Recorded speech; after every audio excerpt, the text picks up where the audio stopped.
Hello student, आज हम इस वीडियो में बैलेंस ऑफ पेमेंट के कंपोनेंट को डिस्कस करेंगे। तो चलिए स्टार्ट करते हैं। तो अगर देखा जाए तो बैलेंस ऑफ पेमेंट के दो मेन कंपोनेंट होते हैं, राइट। एक होता है हमारा करंट अकाउंट और दूसरा होता है कैपिटल अकाउंट। लेकिन जो आईएमएफ ने अपनी मैनुअल में, 6th मैनुअल में उन्होंने जो नया अकाउंटिंग स्टैंडर्ड स्पेसिफाई किया, उसके अकॉर्डिंग नई classification I balance of payment के कंपोनेंट की। और वो नई क्लासिफिकेशन क्या कहती है कि जो बैलेंस ऑफ पेमेंट है वो उसमें क्या क्या कंपोनेंट है। एक है हमारा करंट अकाउंट, फिर कैपिटल अकाउंट और थर्ड है हमारा फाइनेंशियल अकाउंट। जैसे हम ऑफिशियल रिजर्व अकाउंट जो हमारा पहले होता था वो चीज़ें यहाँ पे कवर हो गई। तो आईएमएफ ने अपनी जो मैनुअल है, 6th एडिशन का manual balance of payment and international investment position manual BPM 6, इसी मैनुअल में ये नई क्लासिफिकेशन दी है नए अकाउंटिंग स्टैंडर्ड के हिसाब से। तो अब जो है ये 3 मेन कंपोनेंट बन जाते हैं। तो आप जब कई जगह पे स्टडी करेंगे तो आपको हर जगह अलग अलग चीज़ें मिल रही होंगी। तो उसके पीछे यही सारे रीज़न है कि कुछ लोगों ने जो कंपोनेंट्स की बात करी है, तो जब आप अकाउंट्स बनाएंगे, बैलेंस ऑफ पेमेंट्स का अकाउंट्स पूरा जब तैयार करेंगे तो इन्हीं कंपोनेंट के बेसिस पे बनता है। तो वहाँ पे जब आप अकाउंट बनाते हैं तो वहाँ पे एरर एंड ओमिशन भी आता है कि अगर गलती हो गई तो क्या चीज़ें हो गया। तो एरर एंड ओमिशन भी हमारा कंपोनेंट बन जाएगा, उसको भी हम लिख लेते हैं। लेकिन एक्चुअली जब हम वो स्टेटमेंट अकाउंटिंग करते हैं ना, अकाउंटिंग करने के लिए वो पूरे के पूरे हमारे कंपोनेंट बनते हैं। पर जब मेजर कंपोनेंट की बात करते हैं और स्टैंडर्ड कंपोनेंट की बात करते हैं तो वो हमारे इतने ही कंपोनेंट आते हैं। तो अभी हम क्या करेंगे, एक एक कंपोनेंट को समझेंगे कि इसके अंदर क्या क्या चीज़ें कवर की जाती हैं, राइट। सो यहाँ पे एक चीज़ और क्लियर कर दें कि ये जो कंपोनेंट्स जो आईएमएफ के अकॉर्डिंग है वो चीज़ें क्या है, हमारी इंडिया में भी करनी थी, इंडिया को भी एप्लीकेबल हो गई थी, तो सो इंडिया को भी करनी थी। बट प्रॉब्लम हमारे यहाँ सामने क्या हो गई है कि अभी भी आरबीआई जो है हमारे ओल्ड वर्जन में ही आपकी चीज़ें डेटा है उसको पब्लिश कर रहा है, राइट। सो एक चीज़ ये है कि हाँ, अभी इस नए फॉर्मेट के हिसाब से आरबीआई को पब्लिश करना है, क्योंकि आईएमएफ ने इसको एप्लीकेबल कर दिया है तो वो ऑलरेडी सभी के लिए एलिजिबल हो गया कि हाँ, हमें सभी को वो एप्लीकेबल अपने यहाँ करना है, इम्प्लीमेंट करना है। पर अभी हमारे यहाँ पे आरबीआई उसमें अपने डेटा को पब्लिश नहीं कर रही है। तो अब हम क्या करते हैं, एक एक कंपोनेंट्स को देखना शुरू करते हैं। तो सबसे पहले बात करेंगे करंट अकाउंट की। तो करंट अकाउंट क्या होता है, तो देखिए नाम से समझ में आ रहा है करंट है ना। तो करंट अकाउंट एक स्टेटमेंट होता है जहाँ पे हम एक्चुअल रिसिप्ट्स और एक्चुअल पेमेंट्स को शॉर्ट टाइम पीरियड्स के जो होंगे उसको हम यहाँ पे कवर करते हैं, है ना। तो हम ये कह सकते हैं कि करंट अकाउंट बेसिकली एक रिकॉर्ड है। किस चीज़ का रिकॉर्ड होगा, इसमें क्या क्या रिकॉर्ड करेंगे इस करंट अकाउंट के अंदर। तो इस करंट अकाउंट के अंदर हम रिकॉर्ड करते हैं trade in goods and services. हमने जो भी गुड्स एंड सर्विसेज में ट्रेडिंग करी है, चाहे वो एक्सपोर्ट किया हो चाहे वो इंपोर्ट किया हो, जो कुछ भी किया होगा वो सारी चीज़ें। साथ ही ट्रांसफ़र पेमेंट भी, मतलब गुड्स में जो एक्सपोर्ट इंपोर्ट किया, सर्विसेज में जो एक्सपोर्ट इंपोर्ट किया, और ट्रांसफ़र ऑफ पेमेंट में जो कुछ भी हुआ, वो सारी चीज़ें जो यहाँ पे रिकॉर्ड होंगी उसे हम क्या कहेंगे, करंट अकाउंट। अब ट्रांसफ़र ऑफ पेमेंट का क्या मतलब हो गया कि जैसे कि जब भी goods and services in return आपको ना मिलने हैं ना देने हैं, और इसके बावजूद अगर पैसे इधर उधर जा रहे हैं, तो वो सारी चीज़ें आपकी करंट अकाउंट में ट्रांसफ़र पेमेंट के अंदर दिखाई जाती हैं। जैसे डोनेशन हो गया, गिफ्ट हो गए, है ना, कोई ग्रांट्स आई है, चाहे आपने दी है चाहे आई है, तो वो सारी चीज़ें उसी को ना, जब आई है गई दोनों चीज़ों को करते हैं तो उसी को हम कहते हैं यूनिलैटरल ट्रांसफर्स। तो बेसिकली ये सारी चीज़ें कहाँ पे आ जाएंगी, करंट अकाउंट में कवर करेंगी। तो अगर हम इन क्रक्स बोले तो करंट अकाउंट क्या है, ये रिकॉर्ड है उन सारे ट्रांजेक्शन्स का जो कि रिलेट करती है एक्चुअल रिसिप्ट्स एंड पेमेंट्स। किन चीज़ों की, चाहे वो विजिबल आइटम हो, चाहे वो इनविजिबल आइटम हो, और चाहे वो यूनिलैटरल ट्रांसफ़र हो किसी particular specific period of time में। तो मतलब ट्रेड, विजिबल मतलब ट्रेड, इनविजिबल मतलब सर्विस, और यूनिलैटरल ट्रांसफ़र जो कि हमने अभी बात करी कि जहाँ पे goods and services in return नहीं रहेंगे बट येस ट्रांसफ़र हो रहा है, मनी का ट्रांसफ़र हो रहा होगा, तो वो सारी चीज़ें हम करंट अकाउंट में, मतलब फ्लो ऑफ फंड है कि पैसे आए या पैसे जा रहे हैं, तो वो फ्लो ऑफ फंड है तो उसको हम यूनिलैटरल ट्रांसफ़र करेंगे। तो वो करंट अकाउंट हमारा, वो सारी चीज़ें जहाँ रिकॉर्ड होंगी पर्टिकुलर टाइम पीरियड के अंदर, वो सारी चीज़ें में कहाँ कहलाती, करंट अकाउंट कहलाती हैं। तो ये तो हो गया हमारा करंट अकाउंट। अब करंट अकाउंट के अंदर भी कई कंपोनेंट्स होते हैं, तो वहाँ पे जो 2 कंपोनेंट्स होते हैं जिसको माना गया है कि जब आप करंट अकाउंट कैलकुलेट करते हैं तो बैलेंस ऑन करंट अकाउंट हम निकालते हैं, है ना, नेट जिसे हम कहते हैं। तो 2 कंपोनेंट निकल के आते हैं, एक हमारा आता है बैलेंस ऑन ट्रेड या ट्रेड बैलेंस जिसे हम कहते हैं। तो बैलेंस ऑन ट्रेड का मतलब क्या हो गया कि बैलेंस होना चाहिए किस चीज़ में, जितना आपने एक्सपोर्ट्स किया है और जितना आपने इम्पोर्ट किया है, और किस चीज़ का, सिर्फ गुड्स का, है ना। तो बैलेंस ऑफ ट्रेड जो है या ट्रेड बैलेंस बेसिकली किसकी बैलेंसिंग की बात करता है, एक्सपोर्ट या इम्पोर्ट्स गुड्स की बात करता है। तो वो कहता है कि गुड्स में बैलेंस कभी आएगा कि जितने गुड्स एक्सपोर्ट किए गए उतने ही गुड्स इम्पोर्ट किए गए हो, दोनों जब इक्वल हो जाएगा तो हम कहेंगे कि ट्रेड बैलेंस है ना, या बैलेंस ऑफ ट्रेड है। इसका मतलब ये हो जाता है। वहीं जनरल होता क्या है कि या तो ये बीओटी सरप्लस में होता है या तो बीओटी डेफिसिट में होता है, मतलब बैलेंस ऑफ ट्रेड या तो सरप्लस में होता है या तो डेफिसिट में होगा। अब सरप्लस होने का अगर हम कहें कि ट्रेड सरप्लस है या बैलेंस ऑफ ट्रेड सरप्लस है, इसका क्या मतलब होता है, तो ये तभी होगा जब आपकी कंट्री एक्सपोर्ट्स गुड्स का ज़्यादा कर रही हो और इंपोर्ट्स कम कर रही है। मतलब आप जब गुड्स इंपोर्ट करेंगे तो गुड्स आपके यहाँ पे आएंगे, है ना। तो गुड्स जब आपके यहाँ पे आएंगे तो आपको पैसा पेमेंट करना पड़ता है, वो आपके लिए लाइबिलिटीज़ हो गई एक तरीके से। और जब आप एक्सपोर्ट करते हो तो पैसे आपके यहाँ आते हैं, है ना। जो फंड है उसका फ्लो आपके यहाँ पे होगा, तो वो आपके लिए अच्छी चीज़ें होती हैं। तो एक्सपोर्ट का बढ़ना क्या कहलाएगा, सरप्लस की साइड जाएगा। वहीं इंपोर्ट का बढ़ना क्या हो जाएगा, वो डेफिसिट की साइड जाएगा। और जब एक्सपोर्ट इंपोर्ट्स गुड्स के दोनों इक्वल होते हैं तभी हम कहेंगे बैलेंस ऑफ ट्रेड है।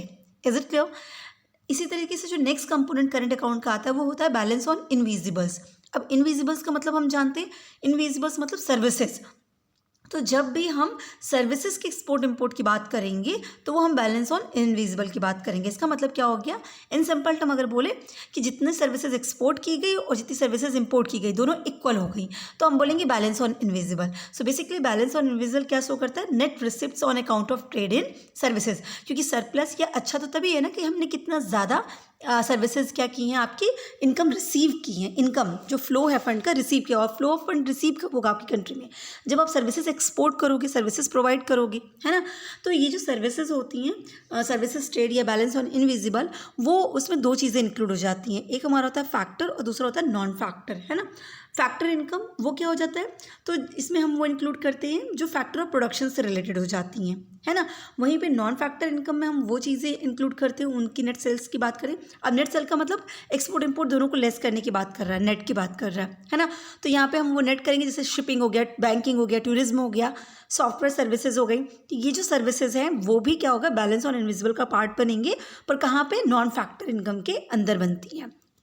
तो ये हमारा क्या हो गया, कंपोनेंट ऑफ आपका करंट अकाउंट हो गया। सो बेसिकली अगर आप देखेंगे कंपोनेंट ऑफ करंट अकाउंट कैसे हो जाएगा, तो ट्रेड इन गुड्स हो गया आपका, है ना, एक्सपोर्ट ऑफ गुड्स या इंपोर्ट ऑफ गुड्स, जैसे हम कह रहे हैं बैलेंस ऑन ट्रेड। वहीं ट्रेड इन सर्विसेज कैसे कहते हैं, बैलेंस इनविजिबल्स, है ना, इन बैलेंस ऑफ इनविजिबल्स। तो उसमें आपका नेट फैक्टर गुड्स भी आ जाएगा और नेट नॉन फैक्टर इनकम भी आ जाएगा। और आपका नेक्स्ट आता है ट्रांसफर पेमेंट्स। ट्रांसफर पेमेंट्स भी हमने बात कर ली कि उसे हम बेसिकली क्या कहते हैं। अब हम बात करेंगे किसकी, कैपिटल अकाउंट, जो कि हमारा बैलेंस ऑफ पेमेंट का नेक्स्ट कंपोनेंट होता है ना। Current account, capital account. तो कैपिटल अकाउंट हम किसे कहते हैं, तो कैपिटल अकाउंट में हम उन सारे इंटरनेशनल ट्रांजैक्शंस को रिकॉर्ड करते हैं जो कि एसेट्स से रिलेटेड हो, है ना। एसेट्स की परचेज हो रही है, एसेट्स की सेल हो रही है, तो वो सारी ट्रांजैक्शंस कहाँ रिकॉर्ड होंगी, आपके कैपिटल अकाउंट्स में। एसेट्स की परचेज सेल के अलावा अगर कोई फंड का इनफ्लो या आउटफ्लो हो रहा है रिलेटेड टू इन्वेस्टमेंट या शॉर्ट टर्म या लॉन्ग टर्म या मीडियम टर्म बोरोइंग, मतलब अगर उधार के पैसे आया जा रहे हैं, आपकी कंट्री उधार दे रही है या उधार ले रही है, तो इस तरह की चीज़ों को भी हम किस अकाउंट में मेंशन करेंगे, कैपिटल अकाउंट में मेंशन करेंगे। तो जितने भी इंटरनेशनल ट्रांजैक्शंस होती हैं वो सारी बैलेंस ऑफ पेमेंट में आती हैं, है ना। अब इन सारी इंटरनेशनल ट्रांजैक्शंस को हम कैसे रिकॉर्ड करें, किस चीज़ को किस हेड के अंदर रिकॉर्ड करें, तो ये हेड हो जा रहे हैं, यही बैलेंस ऑफ पेमेंट के मेन कंपोनेंट बन रहे हैं। क्लियर है। तो एक एग्जांपल के लिए अगर आप समझिए कि मान लीजिए कि इंडिया ने यूके की कार कंपनी से कार बाय कर रही है, ठीक है। तो अब ये हमारे यहाँ इंडिया में बैलेंस ऑफ पेमेंट में एंट्री कहाँ पे होगी, तो यहाँ पे कैपिटल अकाउंट ट्रांजैक्शंस के अंदर इसकी एंट्री होगी। अब डेबिट या क्रेडिट तो कैसे होगी, डेबिट आइटम की एंट्री होगी। क्यों, क्योंकि हम क्या कर रहे हैं, मंगा रहे हैं, तो जो फॉरेन एक्सचेंज है वो क्या हो रहा है, उसमें क्या हो रहा है, फंड का फ्लो आउटसाइड है, आउटफ्लो हो रहा है, ना कि इनफ्लो हो रहा है। तो जब आउटफ्लो हो रहा है, पैसा मेरा जा रहा है, तो हम उसको कहाँ पे दिखाएंगे, डेबिट साइड में दिखाएंगे, राइट। तो ये हमारा कैपिटल अकाउंट। वैसे अकाउंटिंग ट्रीटमेंट कैसे होगा, डेबिट क्रेडिट की एंट्रीज कैसे होगी, वो हम आगे देखेंगे, है ना। अकाउंटिंग ट्रीटमेंट्स के लिए इन सारे अकाउंट्स के कितने कंपोनेंट्स है, वहाँ पे एरर एंड ओमिशन, ये सारी चीज़ों को वहाँ अलग से देखेंगे कि डेफिसिट कब होगा, सरप्लस कब होगा, वो सब हम अलग से अकाउंटिंग के उस वीडियो में देखेंगे। पर इन क्रक्स अगर समझना हो तो कैपिटल अकाउंट्स का बेसिक मतलब हो गया कि जो चीज़ें एसेट्स से रिलेटेड हो जाती हैं ना, लोन से रिलेटेड हो जाती हैं, तो उन सब चीज़ों को हम कहाँ दिखा रहे हैं, कैपिटल अकाउंट में दिखा रहे हैं। अब कैपिटल अकाउंट के 3 मेजर आपके एलिमेंट बनते हैं। एक हमारा बनता है इन्वेस्टमेंट्स, है ना।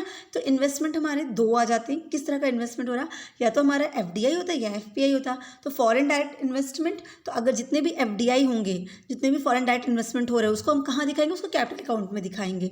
तो फॉरेन डायरेक्ट इन्वेस्टमेंट मतलब जैसे कोई एसेट्स है या कहीं पर डायरेक्ट कंट्रोल आपको मिल रहा है किसी भी चीज़ में, से रेलवे में आपका एफडीआई है, एफडीआई के अलग अलग पोर्शन होते हैं ना, कि एफडीआई कितना अलाउ है, रेलवे में कितना अलाउ है, टेलीकॉम इंडस्ट्री में एफडीआई कितना अलाउ है। तो इसका मतलब आपको उतना स्टेक दिया जा रहा है, मतलब आपको कंट्रोलिंग की उतनी पावर दी जा रही है, आप उतने पैसे वहाँ पे लगा सकते हैं, उतने परसेंट के।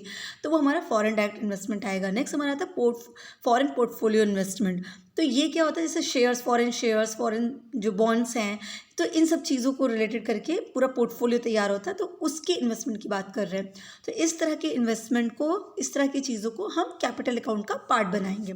इसके अलावा हमारे कैपिटल अकाउंट के जो कंपोनेंट होंगे वो क्या होंगे, लोन एंड एडवांसेस होंगे, एक्सटर्नल बोरोइंग होंगी, या तो कंट्री ने लोन दिया होगा या कंट्री ने लोन लिया होगा। तो हम दोनों का ही नेट करते हैं कि भाई कितना लोन दिया गया, कितना लोन कहाँ किससे आया है। तो इस तरह से हम उसकी कैलकुलेशन करते हैं। और साथ ही एक्सटर्नल असिस्टेंस, तो कितनी ऐड है, फॉरेन ऐड है, एक्सटर्नल असिस्टेंस कितना है, वो सब चीज़ें यहाँ पे आ जाती हैं। तो ये कैपिटल अकाउंट हमारा हो जाता है, उसके मेन कंपोनेंट हो जाते हैं। तो अगर इनका देखा जाए तो कैपिटल अकाउंट के कंपोनेंट कैसे आ गए, इन्वेस्टमेंट आएगा, एक्सटर्नल बोरोइंग होगा, एक्सटर्नल असिस्टेंस आ जाएगा, वही एफडीआई और आपका एफपीआई जो है यहाँ पे कंप्लीट कर लिया जाता है। और जितने भी लोन होंगे, तो जितने भी लोन हो गए हैं, जितने रियल एसेट्स के परचेज एंड सेल हो रहे हैं, वो सारी चीज़ें वो कहाँ पे आपका पार्ट बनेंगी, कैपिटल अकाउंट का पार्ट बनेंगी।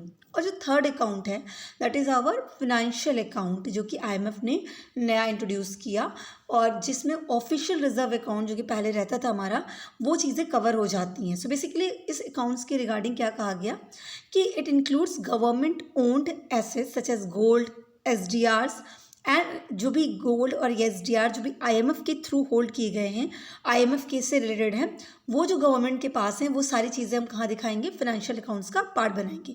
इसी के साथ कि अगर कोई जैसे it includes foreign investment and assets held abroad by nationals, है ना। तो हमारे लोगों ने बाहर जो भी इन्वेस्टमेंट, फॉरेन इन्वेस्टमेंट या जो भी बाहर के एसेट्स होल्ड करके रखे हैं ना, वो सारी चीज़ों को भी हम यहाँ पे रिकॉर्ड करेंगे। या फॉरेन के लोगों ने हमारे कंट्री में क्या एसेट्स रिकॉर्ड करके रखे, क्या एसेट्स होल्ड करके रखी है, वो सारी रिकॉर्डिंग भी, वो कितने की है, वो सारी चीज़ें भी यहाँ पे इस अकाउंट के अंदर रिकॉर्ड होती हैं। तो बेसिकली देखा जाए तो यहाँ 3 अकाउंट्स बनते, IMF, SDR, reserves and monetary gold, है ना। और इन्हीं तीनों को मिला के हम कहते हैं रिजर्व अकाउंट कहते हैं। मतलब आईएमएफ से रिलेटेड कितना गोल्ड है वहाँ पे, कितने आपके एसडीआर हैं, क्या मॉनेटरी का स्टैंडर्ड है, इन सब जो चीज़ों को है ना, वही हमारा क्या बनाता है, रिजर्व अकाउंट बनाता है। तो एक्चुअली जो हमारे यहाँ पे बात करी जाती है वो बोलते हैं फॉरेन एक्सचेंज रिजर्व। और जनरली आप न्यूज़ में सुनते रहेंगे कि लोन नहीं पे होगा तो फॉरेन एक्सचेंज रिजर्व से जाएगा पैसा, है ना, ये चीज़ें सुनते रहते हैं। तो बेसिकली होता क्या है कि जो भी फाइनेंशियल एसेट्स हमारी गवर्नमेंट ने होल्ड करके रखे हैं, है ना, जो गवर्नमेंट ने लिए हैं, वो कहाँ पे रिकॉर्ड होते हैं, सेंट्रल बैंक के पास। एक्चुअली हमारी गवर्नमेंट जो भी फाइनेंशियल एसेट्स लेती है वो सेंट्रल बैंक के पास ही रखे जाते हैं। तो सेंट्रल बैंक के पास जो कुछ भी है वही हमारा क्या कहलाता है, फॉरेन एक्सचेंज रिजर्व कहलाता है, कि फॉरेन की इतनी चीज़ें हम हमारी कंट्रीज़ के पास रिजर्व में हैं, राइट।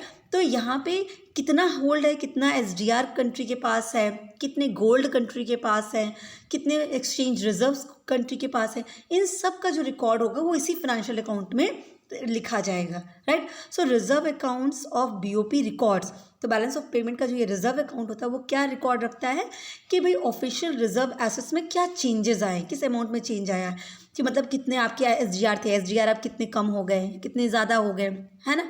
तो आपके गोल्ड की पोजीशन में कितना ज़्यादा हुआ, कितना कम हुआ, गवर्नमेंट ने जितना भी इन्वेस्टमेंट कर रखा था उसमें कितना कम या ज़्यादा आया।